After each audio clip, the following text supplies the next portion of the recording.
Can you tell me a little bit about how all of this came to be and why you wanted to make this movie? Yeah, so my Uncle Frank would tell a story every sort of holiday about how him and his two brothers would set fire to my grandfather's Jeep when they were little, and sort of aftermath of that destruction. And I wrote a 6-page script called Hellion that we shot over the summer of 2011. And it was no expectations with it, just wanted to play and have fun and make something just to make it. And I loved the world and I loved these sort of hell-raising boys. And started just expanding it into a feature and started going down to Southeast Texas where someone mentioned they thought it might take place.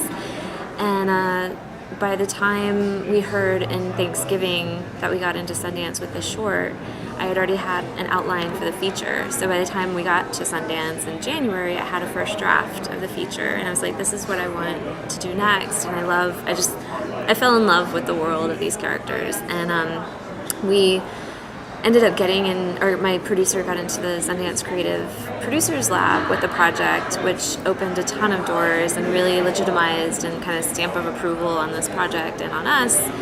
And kept refining the script draft after draft after draft, many drafts. And when Aaron Paul signed on to the project last April, the ball just started kind of it just kind of started barreling towards us starting the movie. And we shot summer only, I guess, 6 or 7 months ago, which is insane to think about. And then played Sundance 2 years after the short, which was really, it was pretty cool. And what was the process like, taking it through the creative producing lab? What do you come out with kind of in your back pocket? So Kelly was there for about a week, and you have advisors, you have a set of advisors, and then you're assigned 2 mentors. And his mentors were Sarah Green, who produces all of Jeff Nichols and Terrence Malick movies, and then Stephanie Langhoff, who works with the Duplass brothers a lot. And then it's a week, a whole day of going through everybody's scripts and basically ripping them apart. Kelly came home with 30 pages of notes for me, which at first you're like, oh man, but they're amazing notes from really seasoned producers and writers and people who really know their stuff. And then it's a lot about learning everything from how to communicate with your director to distribution and all the business, just invaluable stuff that you can't learn otherwise unless you're in the trenches or have these great mentors. And then it's everything from we're in need of figuring out how to get a camera, and you call them and they're like, what do you need? We'll help. And it's sort of that lifeline that is there from the beginning, and they're kind of there for anything that we need. And it's you couldn't, as a filmmaker, you couldn't ask for a better champion and a better group of people to kind of have your back, And then how about kind of when it's in your own hands and then you've got to hit the ground running during pre-production, I guess. Sure. How was it pulling together all of those elements? Did you have certain resources that you could tap into personally? Sure. I mean, something cool about the project is that I teach at the University of Texas, and then Kelly graduated from UT. We put together a class last spring called Developing an Indie Feature, and we used Hellion as our sort of template. And so we had about 15 hand-picked students that all had to sign non-disclosure agreements, and we basically took them through the process of developing this project, the highs, the crashing lows. We took them out to Southeast Texas, and we did casting and locations, and then I would say probably about a quarter to half of those students ended up working on the movie in some form or fashion.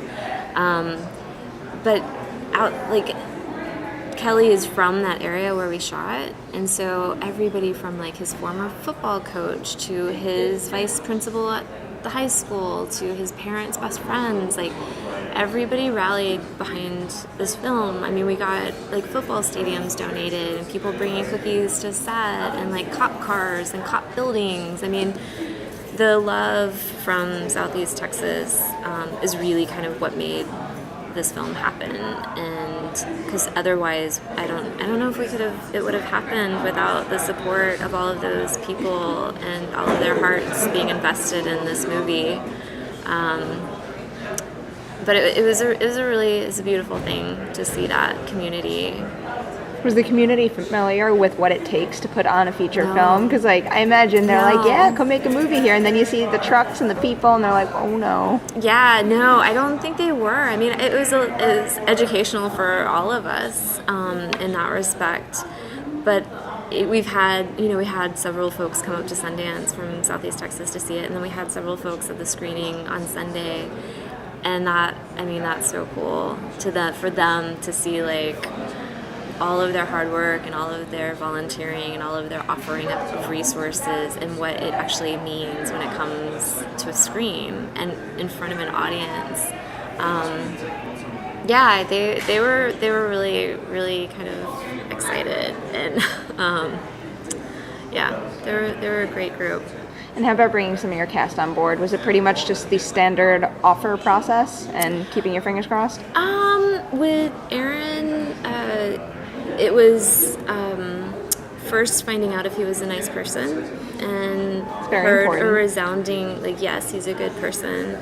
And after that, it was sending him the script, and then a mutual friend that directed a movie, Smashed, which I loved and saw him in, and him reaching out to Aaron and then going through the proper channels. So that was him getting on board, and then Juliet, same sort of deal. She, I think, heard that Aaron was involved and read the script and really responded to the script and kind of was wanted to meet and talk about it and signed her up. And then the boys we went across Texas to tiny towns and scoured all over.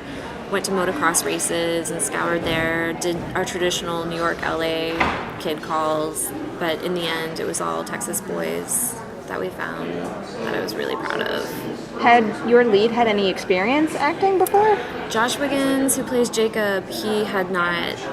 He had made YouTube videos with his buddy Tommy, who was in our short film, which is kind of how he got discovered. Our friend was casting a film at the same time called Little Accidents, and she was investigating Tommy from the short, and then found all these YouTube videos that they had made together, and she was like, you need to check out this other kid in these videos, there's something really special about him. And so I started watching, like, his Bad Detective and Cops and Robbers kind of movies, and there was such a natural quality to him. And then when I brought him in to audition, it was just this very flawless honesty that he had about him. How was it bringing him into the process of shooting a movie? Did you have to give him any, like, 101 before you really got running? He's such a smart, grounded kid. He definitely didn't know the extent of it, I don't think, but it's important for me as a filmmaker, especially because I work with kids so much, that I create a family of cast and crew that are just, like, good, solid human beings who are going to protect the experience for these kids. It was, we rehearsed a lot leading up to it and had a camera here and there that was kind of following them in the rehearsal process so they could get in, like, comfortable with that. But yeah, I think they all the boys, after the first, and we kept the first week was just the boys, so Aaron and Juliet didn't come in until later, so they could all get familiar and comfortable with the work process leading up to it. A lot of what they do looks like a lot of fun, but then also there's a couple really dark scenes, and it kind of makes me wonder how you get a child actor to kind of access that and then come out of it and be okay. Yeah, no, I mean, it's kind of talking through, number one, it's treating the kids like adults with, just intelligence and respect. And it's also kind of talking them through the process of how you're going to get to this place. And it's also figuring out how each of them work, because all of them work in very different ways. And it's figuring out how to get a performance out of this one, out of this one, out of this one, and just kind of catering your direction to each of them. What were some of the tricks that you came up with? I like secrets. Like, you tell one actor one thing that the other actor doesn't know, and then that actor kind of acts on that secret, and that second actor responds just naturally. That's, like, one of my favorites. And then improv, the boys definitely, like, there's a bike shop scene, which I think their improv is way better than what was on the page, and it's finding what makes them unique and special in their own sort of personalities, and just kind of bringing that out. And I think they had a lot of fun with even like the harder scenes and the more emotional and complicated scenes. They had a lot of fun with. What was the production process like? Did you have the freedom and the flexibility in the schedule to be able to improv and try new things? We were limited with our days working with kids. You can only work so many number of hours, and so luckily we had rehearsed a week prior, and so they were really comfortable, and then and had improv a lot in that rehearsal process. But yeah, it was challenging, but so much of performance is in the casting. It's like really spending that time in the casting process to find the right kids, and then that's also a rehearsal for them because they're reading the same scenes over and over again and kind of finding their niche with each other. But I forgot what the question was. You're talking about, I guess, kind of like the scale of the production and the flexibility in the schedule. Yeah, the schedule was not flexible very much. It was very hard. It's the end of South by. This happens. No, but it was really like the scheduling was very challenging working with kids, and I think if there's anything I would have done differently, it would have maybe had an extra day or two to kind of let some of the days breathe a little bit more. But all in all, I mean, you do what you got to do to get the best performances on screen from those guys, and that's just your job. What do you like to go to set with? Are you big in terms of prepping with shot lists, storyboards, and things like that? Yeah, absolutely. I'm a huge pre-production planner. Like, I would freak out if I didn't have all of my little tools and all of my little like spreadsheets and charts and pie graphs. I don't really have pie graphs, but like any kind of little tool that I can have. And then when you get on set, you can totally toss them out, but you've thought through the process like backwards and forwards. I'm a total planner. So we had overheads and shot lists and storyboards and you name it, pie charts. How about handling all the different types of material? Because you've got so many scenes where it's just one-on-one conversations, the boys having fun all together, some action. Yeah. Do you have any specific techniques that pertain to filming each type of material the proper way? Not really. No, I mean, it was probably...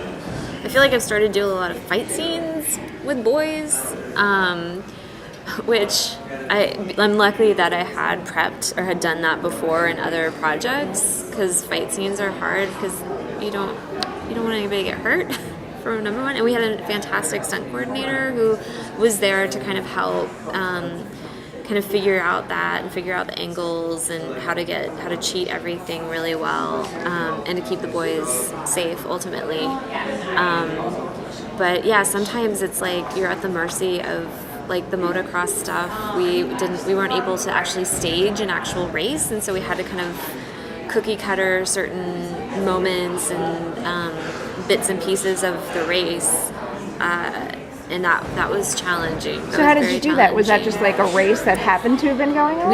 It was a practice day, and we had some people there who were uniformed in the proper things. Our stunt coordinator was dressed who was our stunt double as well. And he kind of organized some of the riders at certain points, and it was a bit of a challenge, that part, because we didn't have complete control over that day, which is hard if you can't control your entire environment, but yeah. So how are you feeling from here? Because you just had a feature that went to Sundance and now South by, and this isn't your first feature. No. You have like 2 or 3 and then a bunch of shorts. Actually, that's a question I wanted to ask. Sure. Do you always want to continue doing shorts? Because most people do their shorts and then they stick to features, but you've got them like peppered all throughout your resume. I think it's important. And it's kind of like if I'm not making a feature, I'm just like, I teach at UT, so I see my kids shooting all the time, and I'm like, why am I not shooting all the time? And so I've learned probably the most from doing short films, and I've developed my voice the most through doing short films, not through features. And so I think it's important, and plus it's shorter. It doesn't take as long to do. Very good point. Whereas like features can take years, shorts can take maybe half a year. But has this opened up the door for another feature? Yeah. I'm right now I'm writing a feature expansion of the black metal short that we had at Sundance last year, and then reading a lot of scripts, reading a lot of books, a lot of material to see if there's anything to adapt or kind of jump on as a director. Is there any specific step forward you're looking to make as a director?